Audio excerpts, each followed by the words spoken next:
তে আরেকটা কথা লই আইলাম। সকালবেলা ঈদের দিন বস্তু টস্তু খাওয়ানোর পরে গেছে দোয়ানো। দোয়ানো গিয়া দেখি এক গফি বয়ে রয়েছে। এক গফি বয়ে রয়েছে, দোয়ানো বয়ে থাকলে হেবিলি বিশাল মাছ মারবা, বসে দেয়া মাছ মার, বসে দেয়া মাছ মারে, এমন মাছ মারা মারছে রেকর্ড বলি কেউ বাংলা আসছে না। পরে আমি কইলাম, আয় খারো, তোর কে রেকর্ডটা আছে? আমরার যে একটা ইয়ে আছে, বেন্যার সময় উঠতেই সহালেই আব্বারে লয়ে গেছি আরো আরো গিয়া, আমরা আহেন গিয়া খালি এক দেড় মাস এনে থাকছে খালি মাছ পালন লেগে।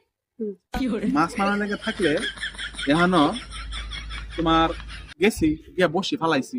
বসি ফালাইলে মনে হয় যে মাছ তো এই মাছ না, এমন মাছ উঠা উঠছে। পরে দিয়া রান্ধে যে ডেক দিয়া আছে, ডেক দি বড় বড় ডেক, এই ডেক দিয়া পরে মাছ আননের কুল নেই, মাছের টাল ফুরে আসছে। পরে সে সময় তার আমরা ভাত খাইতাম না, এই সময় আর ভাত খাইতাম না, খালি মাছই খেতাম। মাছ খাইতাম। পরে আব্বা কইতেছে যে খিদা লাগছে, আচ্ছা যা মাছ খাওয়া শুরু করছি। পরে জাল দিয়া মাছ খাওয়া শুরু করছি, এমন খাওয়া শুরু করছি আধা ঘন্টা পরে দিয়ে আব্বারে দেখা যায় না মাছের কাটার তাল তালে। আল্লাহ বুঝ আল্লাহ কেমন মাছ খাওয়াই আসতাম আমরা। এই সব বনা এমন মাছ খাওয়া রাখিস। আব্বা কইতেছে কি রে ফুত আসোস রে? আমি তো আসি তো। আচ্ছা খাইতে তাক সন্ধ্যার পরে দেখা হইব। পরে এমন খাওয়াই খাইছি মাছ, আর এমন মারাই মারছি। তখন সন্ধ্যার পরে আব্বার আমি বিচাই পাই না, আমি আব্বারে বিচাই।